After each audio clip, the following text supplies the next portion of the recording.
Hello everyone, my name is Sehdev.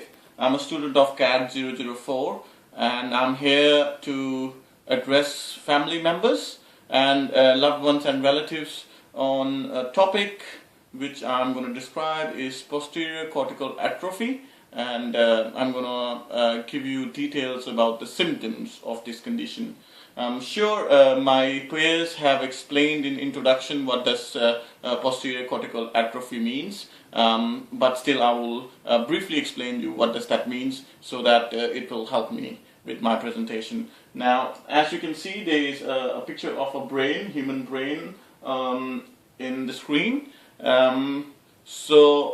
Posterior cortical atrophy has a word. The first word is posterior, which is the back side of our brain. Now, if you can see the arrow, now this part, the back part, is the posterior part, and the front part is called the anterior part. So, in this condition, the back part, the posterior part of the brain is affected, and the cortex, the cortical word is cortex. That's the cortex. Cortex is affected, the posterior cortex is affected, and the last word is atrophy. Now, atrophy means is wasting of the tissue, so wasting of the cortical tissue. So posterior cortical atrophy altogether means wasting of the tissues of the posterior side of the cortex of the brain. Now, it's a gradual and progressive degeneration, and the brain is located in the posterior side, so posterior side of the tissues are affected.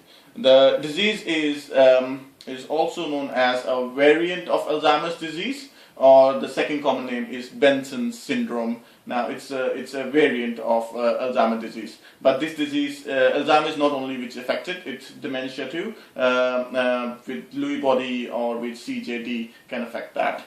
Now, I won't go into details, I will straight away jump into the symptoms. Now, this condition basically is seen in an age of 50 to 65, but there is rare cases which we have seen in different age groups too.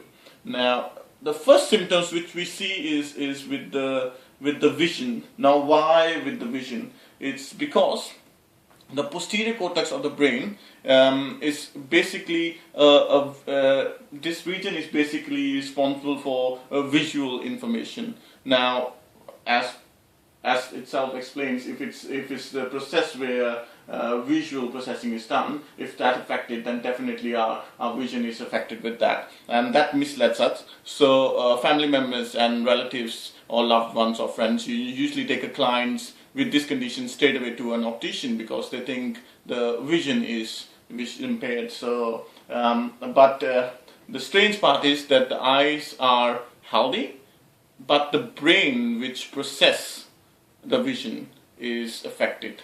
So eyes are healthy, but the brain is damaged from that part. Now, because the visual information is not being comprehended by the part of the brain, the client has difficulties in visual tasks such as reading a line or a text.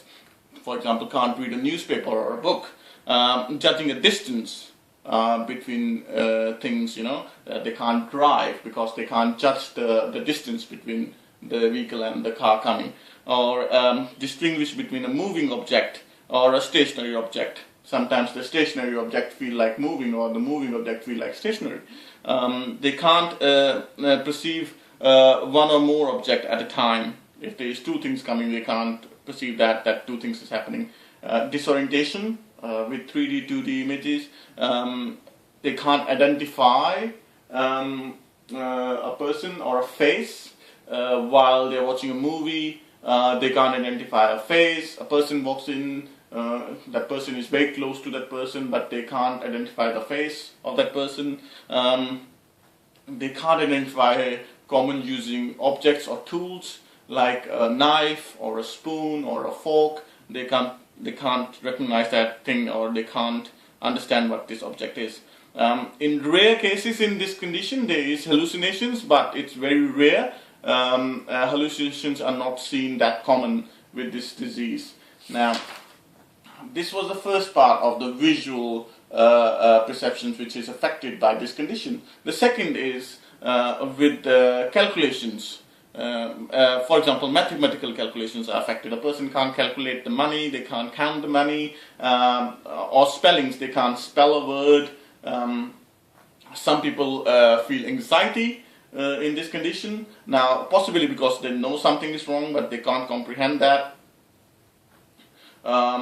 Usually PCA does not start with the loss of memory, but in the later stages memory is affected as the condition progresses. The person feels that the memory has been lost.